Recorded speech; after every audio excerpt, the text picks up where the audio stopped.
কেমন হলো পরীক্ষা? এটা তুলবি? দেখছি কবে যে এটা তুলবো, মাছ দিয়ে পাতলা করে ঝোল করবো। পাঁচটা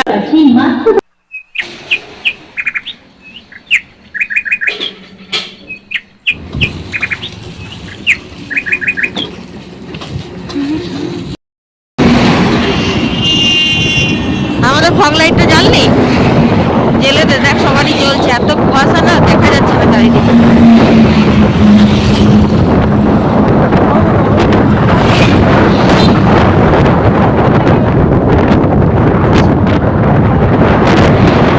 সকালবেলা ঘুম থেকে উঠে দারুণ ভয় পেয়ে গেছিলাম, কেন জানো?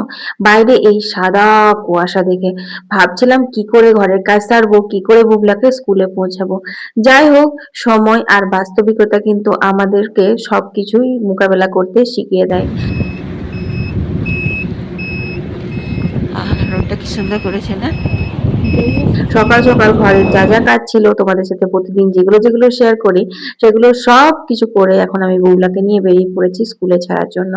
আজকে একটু বেশি কুয়াশা পড়ছে জানো, মানে এদিক ওদিক কিছু দেখা যাচ্ছে না, এতটা কুয়াশা পড়ছে।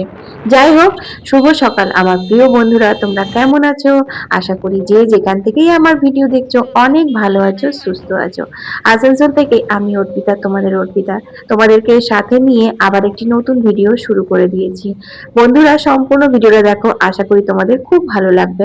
সকাল থেকেই ব্লগটা শুরু করেছি একদম সেই সন্ধ্যাবেলা, সন্ধে বলা ভুল হবে, রাত্রিবেলা শেষ করেছি।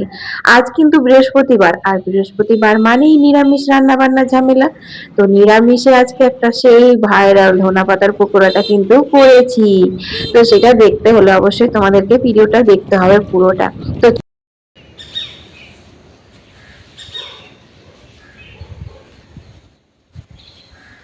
তো বন্ধুরা, এখানে মা তরকারি কাটতে বসে গেছে, আর কালকে উনুনটাতে রান্না হয়েছিল, বউ আসলে পরে উনুনটা বেশ পরিষ্কার করে দেবে। তো চলো এখন ঘরের বাকি কাজগুলো করে নিই। তো কি রান্না হবে না হবে সেই নিয়ে বিশাল চিন্তা থাকে জানো তো। এই বৃহস্পতিবার একটা দিন তো সপ্তাহে নিরামিষ হয়। তো নিরামিষ দিনে কত রকমের যে সকাল থেকে ইনকাম হয়, যদিও আজকে তো আলু পোস্ত তো হবেই হবে নিরামিষের দিনে। কিন্তু যেটা সমস্যা সেটা হচ্ছে ওই যে নতুন আলু, এবার নতুন আলু সেদ্ধ হওয়ার সময় খুব সুন্দর সেদ্ধ হয়ে যায়, কিন্তু আর ঠান্ডা হলে তো একদম শক্ত শক্ত হয়ে যায়। তো নতুন আলুর পোস্ত, তারপর নতুন আলু মাখা, মানে আলু সেদ্ধ মাখা, ওইগুলো না খেতে ভালো লাগে না, কিন্তু কি আর করা যাবে, এখন তো পুরনো আলু সেরকম ভাবে পাওয়া যায় না। তো দেখো আমাদের বউ কি সুন্দর করে উনুন চালটা নিকিয়ে দিল। নিকালে পুছালে কিন্তু এই জায়গাটা দেখতে খুব সুন্দর লাগে। তো তো চলো এবার আমি নিজের কাজগুলো সব সেরে নিই। চা করলাম, নিয়ে মাকে চা দিলাম, আর আমিও চা খেয়ে চায়ের বাসন কুসন সমস্ত নামিয়ে দিয়েছি। ওগুলো এখন বউ ধোবে। আর এখানে যে কালকে কাচাকুচি হয়েছিল সেগুলো না শুকায়নি, তো সেগুলো আর কি মেলে দিচ্ছি। তারপর আমি ঘরগুলো ঝট করে ঝাড় দিয়ে দেবো, তারপর বউ ঘরটা মুছে দেবে, আর বাকি আমি তো ওই ঘরগুলো রান্নাঘর, ঠাকুর ঘর আর ওই ঘরটা, ওইগুলো মুছবো। তো আজকে না মানে ঠান্ডা এত বেশি পড়েছে যে কি বলবো। কুয়াশা, তারপর দেখতেই পাচ্ছি উঠোনটাই এখনো পর্যন্ত একদম রোদ আসেনি, এখন মোটামুটি 9টা বাজতে গেল। তো সেই জন্য না কাজের সেই এনার্জিটা পাচ্ছি না। তো এই দেখো একটুখানি সূর্যি মামার দেখা পেয়েছি, তো আজকে একটা বড়সড় কাজ করব। অনেক দিন হয়ে গেল মাছের জিনিস আনা হয়েছে, কিন্তু এই কাজটা করা হয়নি। আমাদের তো ধনে গুঁড়ো, জিরে গুঁড়ো, এগুলো গুঁড়ো মশলা আনা হয়, তো এই মাসে বুলাবা বলেছিল যে গোটা গোটা সব এনে দেবো, তুমি মিক্সিতে ইয়ে করে গুঁড়ো করে নেবে। এতে কি হয় না, ভেজালের সমস্যাটা থাকে না। গুঁড়ো মশলাতে দেখবে, গুঁড়ো মশলা সত্যি কথাই বটে, রান্না বান্না দেখবে অন্যরকম লাগে খেতে। তো হয়তো বা কিছু মিক্স থাকে, কিছু ভেজাল থাকে, তো এরকম যদি গোটা গুঁড়ো করা হয় বাড়িতে, তাহলে কিন্তু অন্যরকম টেস্ট একটু থাকবে। তো সেটাই আর কি, তো মা বলছে 2-3 দিন ঝনঝনে করে রোদে দিতে হবে, তারপর ভালো করে তাহলে গুঁড়ো হবে আর কি। তো সেটাই এখানে দেখো দিয়ে দিলাম থালাতে। যদিও আজ একদমই কানা কানা রোদ, তবু ওই থালায় থাক, 2-3 দিন হলে পরে আবার তুলে দেবো। ঘরের বাসি কাজগুলো সেরে চলো রান্না বসিয়ে দিয়েছি, কারণ 11টার সময় আবার বুবলাকে আনতে হবে। আজকে পালং শাকের চচ্চড়ি করব। তো আলু ছাড়াই করছি, মূলো দিয়েছি, সিম দিয়েছি, সর্ষের তেলের উপর 5 ফোড়ন আর 2টো পাকা লঙ্কা দিলাম। এই লঙ্কাগুলো খুব ঝাল, সেই জন্য 3-4টে লাগছে না, দুটোতেই কাজ হয়ে যাচ্ছে। তারপর ওটা একটু নুন হলুদ দিয়ে ভালো করে ভাজা ভাজা করে নিয়ে তারপর এর মধ্যে পালং শাকটা দিয়ে দেবো।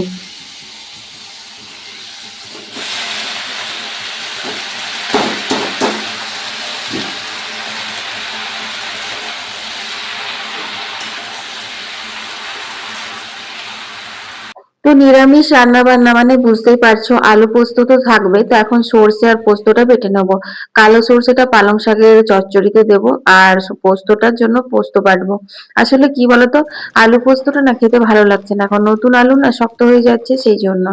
তো যাই হোক, নিরামিষ দিনে একটু পোস্ত না হলে আমাদের আবার চলে না। তো পোস্তটা পরে বাটবো। চলো, সর্ষেটা বেটে নিয়েছি, আর এখন এটা সর্ষে বাটা দিয়ে আর একটু নাড়াচাড়া করে ঢাকা দিতে হবে, কারণ এখনকার শীতের সবজি, সবজি থেকে তো প্রচুর জল বেরোয়। এই দেখো কত জল বেরিয়েছে।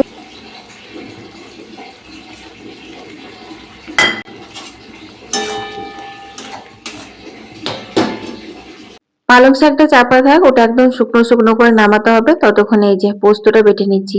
এদিকে আবার কলের জলও চলে এসেছে বন্ধুরা, কলের জলটাও নিতে হবে জানো তো। তো পালং শাকটা তো নামিয়ে নিলাম, এরপর চলো পোস্তটা চাপিয়ে দিই। আলুটা আগেই সেদ্ধ করে জল ঝরিয়ে নিয়েছিলাম, তেল পাঁচফোড়ন কাঁচা লঙ্কা দিলাম, তারপর আলুগুলো দিলাম। দেখো এখন কুকারে করে আমি কিন্তু সিটি দিয়েছি, তো খুব সুন্দর সেদ্ধ হয়ে আছে। কিন্তু তবুও একটু ঠান্ডা হয়েছে, একটু শক্ত শক্ত হয়েই গেছে। তারপর দেখো নুন দিয়ে একটু ভালো করে ভেজে তারপর জল দিয়ে ঢাকা দিয়ে দেবো। আর এখানে কলাইয়ের ডাল হবে, ডালটা ভিজিয়ে রেখেছি। ডালটা ভিজিয়ে রাখলে পরে না তাড়াতাড়ি সেদ্ধ হয়। আর ওইদিকে তোমার ওলকপি সোয়াবিন আলুর তরকারি হবে রাত্রের জন্য, তো সেটাই ওলকপিটা আর আলুটা আমি সেদ্ধ করতে দিয়েছি কুকারে। ওলকপিটা একদমই কচি ছিল, কষে চাপালেও হতো, কিন্তু তোমরা তো জানো যে আমি কুকারে সেদ্ধ করে নিই। এতে করে আমার মনে হয় একটু টেস্টটা বেস্ট হয়, টেস্ট ইজ বেস্ট হয়ে যায়। তো যাই হোক, চলো এখন পোস্তটা হোক, ততক্ষণে আমি কলের জলটা নিয়ে নিই।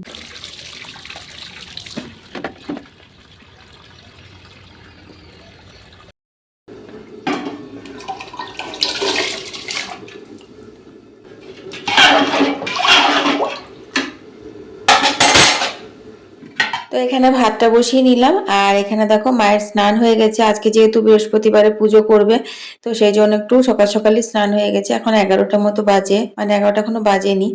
তো এখানে আমার দেখো সমস্ত উঠোনের জিনিসপত্রগুলো দেখাতে খুব ভালো লাগে। আর এই যে আমার বালতি ভরে গেছে, চলো বাকি জলগুলো নিয়ে নিই, তারপর কথা হচ্ছে। তো চলো, পোস্তটা হয়ে গেছে, ওটা পোস্ত দিয়ে নাড়াচাড়া করে নামাতে হবে। কলের জলও নেওয়া হয়ে গেছে, এখন বাজে হচ্ছে তোমার 11টা বাজতে 10। 11টার সময় যাবো বুবলাকে আনতে। আর এখানে বাগানে তোমার বুবলার বাবা গাছে জল দিয়েছে, কিন্তু পান গাছটায় জল দেওয়া হয়নি। পান গাছের মাটিগুলো ফেটে পান পাতাগুলো হলুদ হয়ে গেছে, তোমার একটু জল দিয়ে দেবো। বাঁচবে কিনা কে জানে, গাছটা খুব হলুদ হয়ে গেছে পাতাগুলো। চলো গাছটায় জল দিয়ে দিলাম, থাক বাঁচবে তো বাঁচবে। জবা ফুল বলছিল মা কই, গাছে নেই তো, তুলে নিয়েছে বোধহয়, দেখছি না। এই ছাওয়ার মধ্যে গাছের ইয়ের মধ্যে কি আর বিড়াল বাচ্চাগুলো, ঠান্ডা অসম্ভব ঠান্ডা পড়েছে। ঘর দিকে আসেও না, ওই মাঝে সাঝে খাবার সময় 1টা 1:30টার সময় আসে। আমাদের উঠোনে অনেক রোদ আছে, যদি আসতো তো একটু শক্ত হতো। ঠান্ডাটাতে বেচারা কষ্ট পাচ্ছে খুব।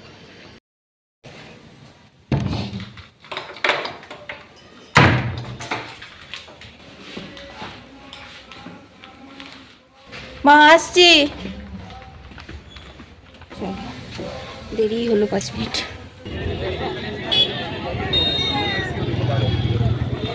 কেমন হলো পরীক্ষা? ধূপকাঠি নেব, এই ধূপকাঠিওয়ালা মাসে একবারই আসে, একদিনই আসে মাসে। সবাই 1 মাসের মতন কিনে নেয়, আমিও কিনি, খুব ভালো ধূপকাঠি আনে, তাই যে কিনবো। বুবলা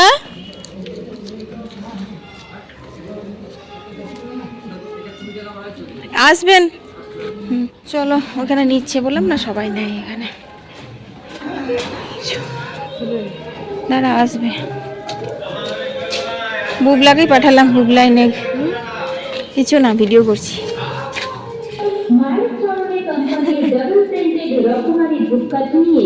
আমরা আবারও এসে গেছি আপনাদের সামনে, শুধুমাত্র আমরাই আপনাকে দিচ্ছি 5টা মাত্র 10 টাকায় জলের দরে ফলের রস। বাজার চলতি অন্য ধূপকাঠির থেকে লোকনাথ বাবা একটা নিনে ধূপকাঠি একদমই আলাদা, কারণ শুধুমাত্র আমরাই এনেছি ডাবল প্রিন্টেড প্রোডাক্ট এবং ব্যাঙ্গালোরের মেশিনে তৈরি প্রত্যেকটি কাঠি। আর তাই তো আমাদের মায়ের চরণে কোম্পানির ধূপকাঠি আপনাদের পছন্দ হবেই হবে। তার উপর আপনারা আমাদের কাছে পেয়ে যাচ্ছেন 10 টাকায়। দেখি কথা তো বন্ধুরা, কলাইয়ের ডালটা বসিয়ে দিলাম, রান্না হয়ে গেছে, ভাত নামালাম আর ডালটা বসালাম। ওটা হিং আর শুকনো লঙ্কা পাঁচফোড়ন দিয়ে ছকবো।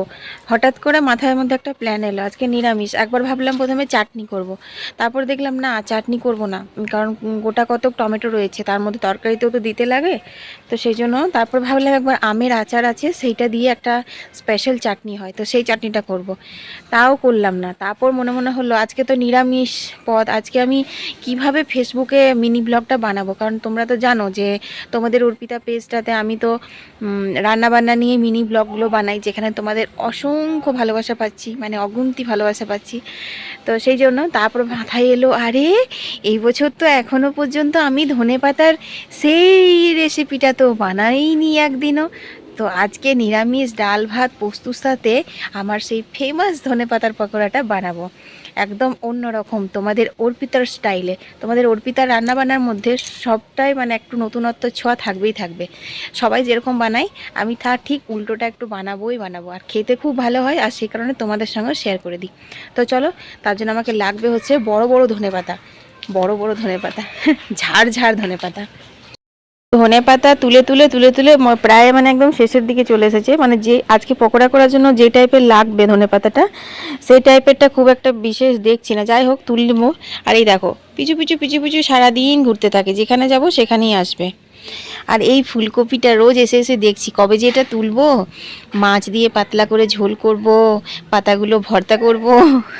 ভিডিওটা যদি বুবলার বাবা দেখে না তো আমাকে দেবে। ওই দেখো লালি কালি। তো চলো, ওই যে কালী আসছেন, মহারানী। তো চলো এগুলো আগে তুলে নিই। এটা এইরকম বড় বড় সাইজের ধনেপাতা লাগে, বুঝলে বন্ধুরা। এ দেখো, এটা কিন্তু একদম পুরো ঝাড়, যেগুলো লম্বা লম্বা সেইগুলো তুলেছি, ওইগুলোই লাগবে। আবার গান বাজছে, চলো ঘরে গিয়ে কথা বলি। তো এই দেখো, এগুলো বেছে নিয়েছি। এই যে আমার এরকম তরকা ডাঁট শুদ্ধ এতগুলো পাতা, আর এগুলো সব শিকড় শিকড়, এগুলো ফেলে দেবো। তো চলো একটুখানি ধুয়ে নিয়ে এটাতে পারো। তো রান্না বান্না কমপ্লিট হয়ে গেছে, ব্যাটারটা রেডি করে দিই, তাহলে স্নান করে এসে চট করে এগুলো ভাজতে পারবো। বেসনের মধ্যে নিয়ে নিলাম কালো জিরে, হলুদ, নুন আর লঙ্কার গুঁড়ো দিলাম। এর সাথে আতপ চালের গুঁড়ো দিলে অত্যন্ত সুস্বাদু হয়ে যেত, মানে একটা ক্রিসপি ভাব চলে আসতো। কিন্তু যেহেতু এখন আতপ চালের গুঁড়ো বর্তমানে আমার কাছে নেই, আনা হবে আবার কিছুদিন পরেই, তো সে কারণের জন্য শুধু বেসন দিয়েই করলাম। তোমরা চাইলে একটু আতপ চালের গুঁড়ো মেশাতে পারো। আর এখানে দেখো হিং দিয়ে ফোড়ন দিয়ে দিয়েছি ডালটার। তো চলো স্নান করে আসি। ভাজতে লেগে গেছিস? আরে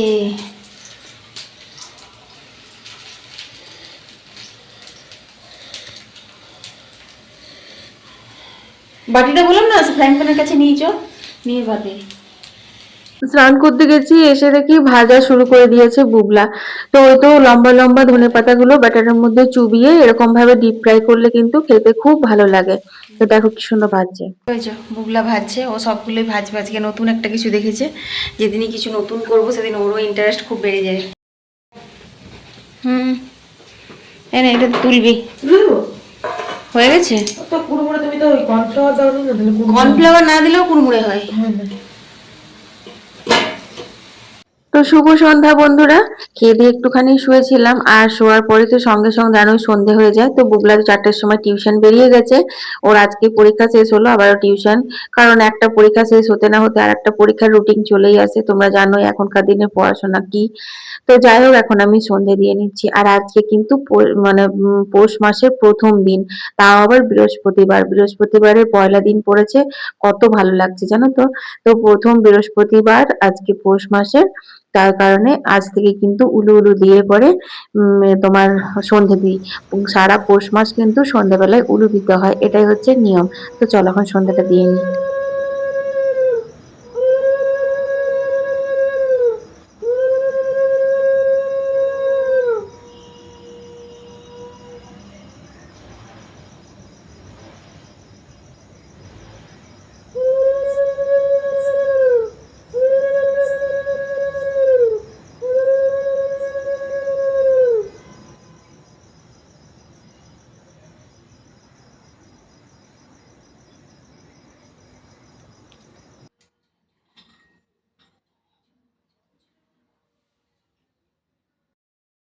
তো বন্ধুরা সন্ধে দিয়ে চলে এসেছি আর এখন বাজে তোমার হচ্ছে 6টা 5। আজ একটু দেরি হলো কারণ আজ বৃহস্পতিবার।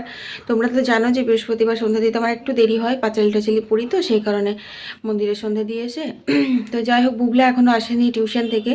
আর বুঝতে পারছো এখন তো 5টা 10-15 করে সন্ধে হয়ে যায়। তো 4:30 থেকে 5:30 টিউশন, 5:30 পৌনে 6টা পর্যন্ত হয়ে যায়। তো এখনও ফেরেনি আর একা স্কুটিটা নিয়ে গেছে এই টিউশনটা। আজকে যেহেতু একটা টিউশন থাকে, ও একাই যায়, তো সে কারণে একটুখানি টেনশন হচ্ছে। অন্ধকার হয়ে গেছে তো, আর অনেকটা দূর আমাদের বাড়ি থেকে, যেখানে আছে ওর মানে আজকের টিউশনটা আর কি, অনেকটা দূরে। না আসা পর্যন্ত শান্তি নেই। আর বুবলার বাবার তো আসতে আজকে একটু লেট হবে কারণ ও ডাক্তার দেখাতে যাবে। এই তো। তো রাত্রে তো রুটি করব আর তোমার তরকারি করা আছে ওলকপি সয়াবিন দিয়ে, দিনেই করে রেখেছিলাম, তোমাদের সঙ্গে শেয়ার করা হয়নি, তাড়াহুড়ো করে করেছিলাম। ওইটা আছে, ব্যাস আর কিছু না। এখন চা জলখাবার করি কিছু একটা। আর তোমার চলো আজকের ভিডিওটা তাহলে এখানেই শেষ করে দিচ্ছি। সবাই ভালো থেকো, সুস্থ থেকো। কাল আবার একটা নতুন ভিডিও নিয়ে হাজির হয়ে যাব। আমি অর্পিতা, তোমাদের অর্পিতা। টাটা।